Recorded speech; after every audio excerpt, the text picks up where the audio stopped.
5.18 사태 때 계엄군의 지휘체계가 이희성 계엄사령관, 진종채 이군사령관, 윤웅정, 소준열 정교사령관, 정웅 31사단장, 공수부대 여단장으로 일원화되어 있지 않고 공수부대 여단장들은 별도의 지휘계통으로부터 작전 지시를 받았다는 주장이 있었다.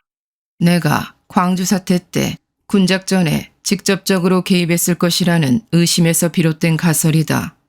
그 주장은 5.17 시국 수습 방안이 나의 집권 시나리오이고 그 때문에 광주 사태라는 비극이 초래됐으니 그 책임을 나에게 묻겠다는 의도로 만들어진 것이다.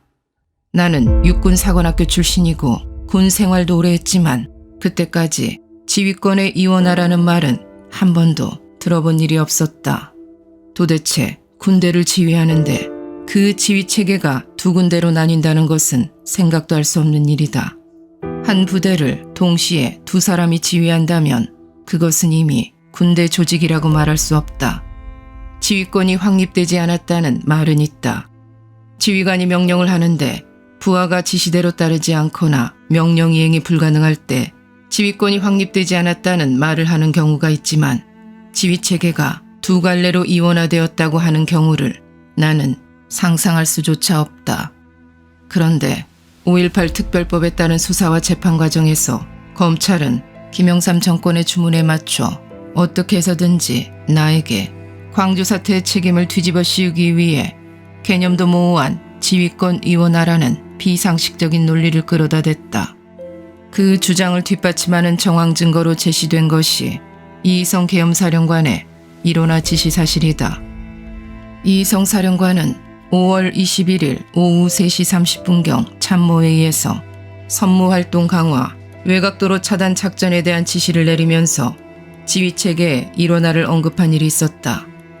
그 일에 관해 이희성 사령관은 1996년 7월 1일 5.18 특별법 재판 1심 18차 공판에서 이렇게 진술했다. 지휘체계의 일원화를 강조한 것은 당시 광주에 투입된 병력이 3개 공수여단, 24단, 31사단, 기갑학교 등 다양한 요소로 구성되어 있었기 때문에 혹시 있을지도 모르는 지휘체계상의 혼선을 막기 위해 그런 지시를 내렸던 것입니다. 대통령 훈령 28호 대비 정규전 작전 지침은 모든 가용 전력을 다 동원해서 대간첩 대책을 할 수 있도록 되어 있다. 실제로 대간첩 작전을 할 때에는 보통 경찰, 예비군, 보병부대, 때로는 특수부대 등 다양한 부대가 투입되는 경우가 있다. 이처럼 다양한 혼성부대가 투입되는 경우가 있기 때문에 관례적으로 내려가는 지시가 지휘권을 일원화하라는 것이다. 5.18 사태 당시 5월 21일에 이희성 계엄사령관의 일원화 지시도 그런 성격의 지시였던 것이다. 지휘권 이원화라는 상식에도 맞지 않는 주장을 더 이상 내세우지 못하게 쐐기를 박은 사람은 소준열 정교사령관이었다. 호남 출신인 그는 1994년 12월 13일 검찰 진술과 법정 증언을 통해 자신이 사령관으로 있는 동안 자신에게 부여된 작전 지휘권을 100% 행사했다고 단호하게 증언을 해주었다. 정호용 장군과 최초 제가 대화한 것은 공수부대를 철수시켜야 되겠다고 육군본부에 건의를 했습니다. 처음에 김재명 작전참모부장에게 건의하니까 참모총장에게 보고를 해야 되겠다고 해서 이희성 당시 계엄사령관님에게 건의하니까 그때 말씀이 공수부대를 뽑으면 되겠느냐. 그래서 제가 다른 병력을 추가적으로 안 보내도 되니까 24단과 교체를 시켜야 되겠다. 그러면서 육군본부에서 알고 있는 광주의 상황과 실제 광주를 책임진 제 자신이 판단한 상황은 차이가 있었다고 보았습니다. 그래서 철수를 시켜야만 되겠다는 당위성에 대해서 제 말씀보다도 정호용 사령관의 이야기를 들어보십시오. 그래서 전화를 제가 바꾸었습니다. 그래, 정호용 사령관의 얘기가 계엄사령관에게 소 사령관 말씀이 맞습니다. 이렇게 답변을 했습니다. 그러니까 그때 제가 느낌은 계엄사령관의 입장에서는 공수부대 뽑는 것을 비행장으로 철수시키는 것을 탐탁하게 생각하지 않았던 것으로 저는 받아들였습니다. 그것이 처음에 정호용 장군과 제가 대화한 것이고 두 번째 대화는 역시 마지막 수습 작전 때 특정 목표를 수습하기 위해서는 어느 부대가 훈련이 잘 됐느냐고 물었을 때 원래 11공수가 도청에 있었는데 11공수보다는 3공수가 더 훈련이 잘 되어 있기 때문에 3공수가 좋겠다. 그래서 그러면 그 앞에 전일 빌딩과 관광호텔은 11공수가 맡게 하고 사직공원은 7공수가 맡게끔 그렇게 대화가 됐던 것입니다. 그리고 그 후에 26일 날 밤에 가발을 가지고 내려왔습니다. 위와 같은 일련의 과정으로 볼 때 저는 작전을 보다 효과적으로 성공적으로 수행하기 위해서 정호용 장군으로 하여금 저한테 조언을 받을 수 있는 그런 것을 조언받는 것이고 정 장군도 그런 의미에서 저를 도와주었는데 제가 부임하기 전에 지휘권이 이원화되었다는 이런 내용에 대해서는 제가 알 바도 아닙니다. 아까 내용이 완전히 3개 공수여단을 정호용 장군이 통제한 것처럼 되어 있는데 제가 부임해가지고는 공수여단을 분명히 제가 장악한 것입니다. 윤흥정 정교사령관이나 정웅 31사단장은 공수부대에 대하여 자신들은 형식상 지휘계통에 있었을 뿐이고 실질적인 지휘는 광주에 상주하다시피 한 정호용 특전사령관이 하였다고 주장하는 데 대해 그 사람들이 결국 작전 지휘권을 포기했다는 이야기인데 그것은 군인의 사고나 체계상 있을 수 없는 일입니다. 당시 작전 지휘계통에 있던 지휘관들은 우수하고 자부심 강한 장군들로서 하급자의 월권에 좌지우지되는 그런 형편없는 군인이 아니었다는 사실이 지금 생각해도 고맙기만 할 뿐이다. 이희성 계엄사령관과 김재명 작전참모부장은 지휘권의 개념을 너무도 잘 파악하고 있는 철저한 군인이었다. 그래서 그 지휘권의 행사에 있어서도 완벽할 정도로 철두철미했다. 두 분은 다음의 진술에서 알 수 있듯이 모든 작전은 계엄당국에서 독자적으로 결정한 것이고 다른 기관으로부터는 그 어떤 간섭이나 영향을 받은 사실이 없음을 명백히 밝히고 있는 것이다. 이희성 사령관과 김재명 부장의 깐깐한 성격은 고위 장교들 사회에서는 정평이 나 있었다. 이 두 분이 자신들의 권한과 책임에 대해 유별나게 철저하고 다른 사람들의 간섭과 월권을 추호도 허용하지 않는 사람들이라는 사실을 아는 사람들이라면 계엄사령부는 전두환 소장의 지휘하에 있었다는 것과 같은 엉뚱한 말은 아예 꺼내지도 못했을 것이다. 나는 이희성 사령관과 그리 가까운 사이는 아니었다. 더구나 같은 부대에 보직을 받아 근무한 적도 없어 인연이 먼 사람이었다. 원래 이희성 사령관은 정승화 육군 참모총장의 신임을 받던 사람이었다. 세간에는 내가 그를 참모총장으로 추천했다는 소문도 있었다고 하지만 노재영 국방장관이 추천해 최규하 대통령이 임명한 것이다. 이희성 사령관은 임명되자마자 나를 불러 내가 정승화 총장을 연행하게 된 이유와 경위 등을 꼬치꼬치 따졌는데 내 설명과 정 총장에 대한 혐의와 그 증거자료들을 보고는 수긍을 했었다.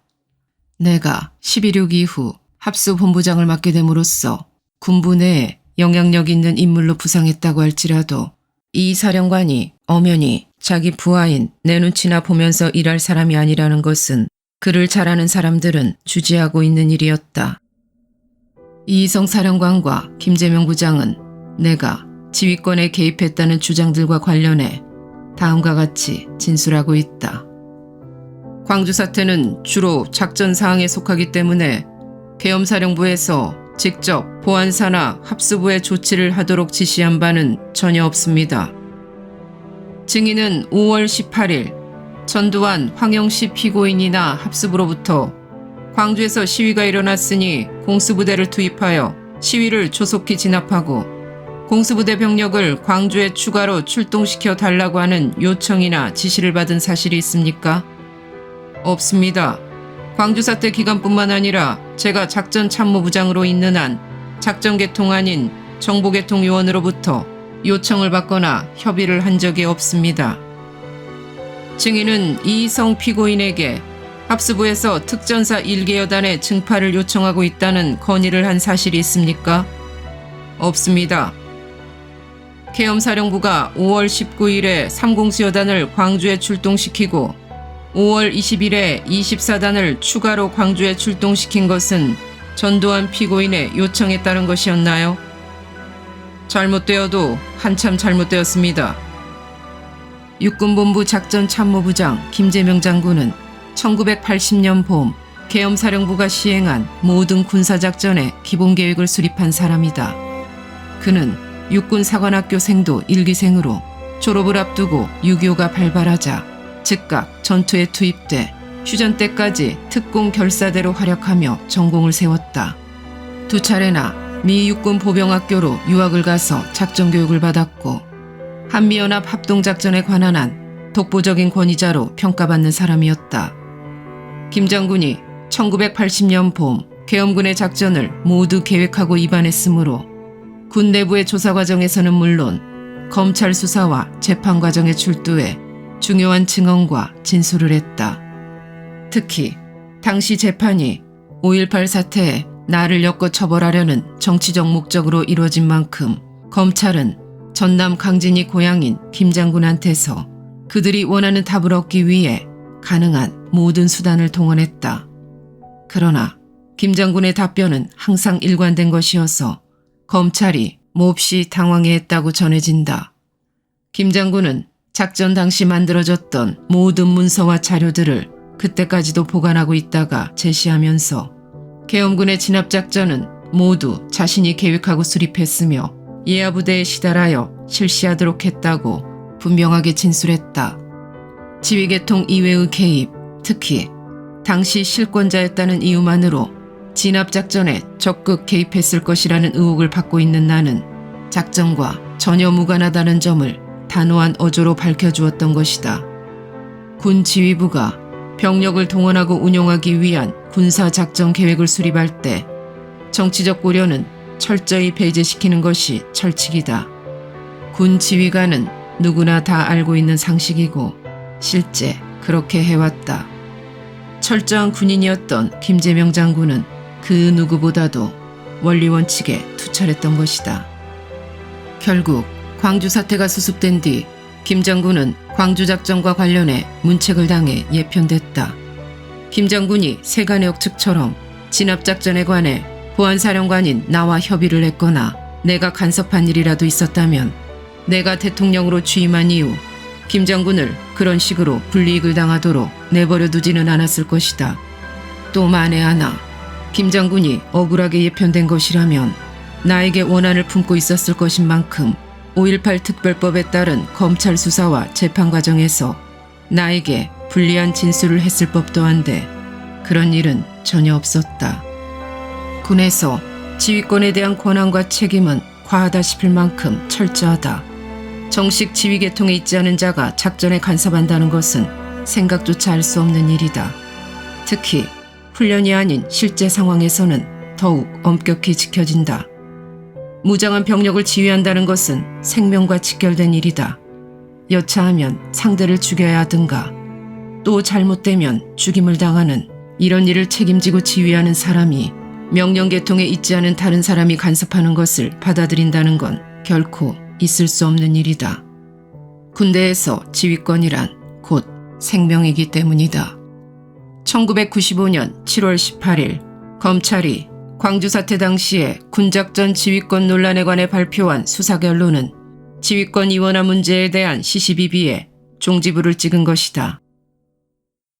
고소 고발인들은 광주에 투입된 공수부대는 상급 지휘관인 계엄사령관, 2군 사령관, 정교 사령관, 31사단장의 정상적인 지휘계통하에 있지 아니하고 별도 세력의 사전 계획에 의해 지휘되고 있었다고 주장하였음. 즉 7공수여단과 11공수여단이 투입될 당시의 광주 상황이 공수부대의 투입이 필요할 정도가 아니었고 현지의 31사단장이나 정교사령관이 요청한 사실이 없음에도 공수부대와 학생들의 최초 충돌 이전 시간에 특전사령관이 벌써 11공수여단의 추가 투입을 지시하였고 계엄사령관이 자위권 보유를 최초로 천명한 것은 5월 21일 19시 30분이고 2군 사령부가 자위권 행사를 지시한 것은 5월 22일 10시 30분임에도 하급부대인 7공수여단은 5월 21일 18시에 정교사는 동일 20시 30분에 미리 자위권 발동 명령을 내리고 심지어는 5월 20일 23시경 이미 3공수여단이 광주역에서 발포를 하였으며 5월 24일 호남고속도로 광주 인터체인지 부근과 효천역 부근에서 두 차례나 군부대 간의 오인 사격이 발생한 사실 등에 비추어 별도의 지휘체계가 있었다고 볼 수밖에 없다는 것임. 그러나 7공수여단 2개 대대를 전남대 등 3개 대학에 배치한 것은 소요 예방과 진압을 이유로 육본이 전국 92개 대학에 계엄군을 배치하는 조치의 일환으로 취해진 것으로 이때 이미 군 병력의 시위 진압 투입은 전제되어 있었다고 할 수 있고 5월 18일 오후 7공수여단 2개 대대가 광주 시내 시위 진압에 나선 것은 계엄학대 선포 후 전국에서 유일하게 광주 시내에서 시위가 벌어졌고 경찰이 군의 투입을 요청하고 있는 상황에서 계엄사령관, 2군 사령관, 정교사 사령관, 31사단장의 개통에서 군병력 투입을 결정한 사실이 인정되며 11공수여단의 추가 투입이 광주 시내에서 공수부대원들과 학생들이 충돌하기 전인 5월 18일 14시경 결정된 것은 사실이나 이는 광주 시위 상황을 보고받은 육본에서 군 병력의 증원이 필요하다고 판단하고 다만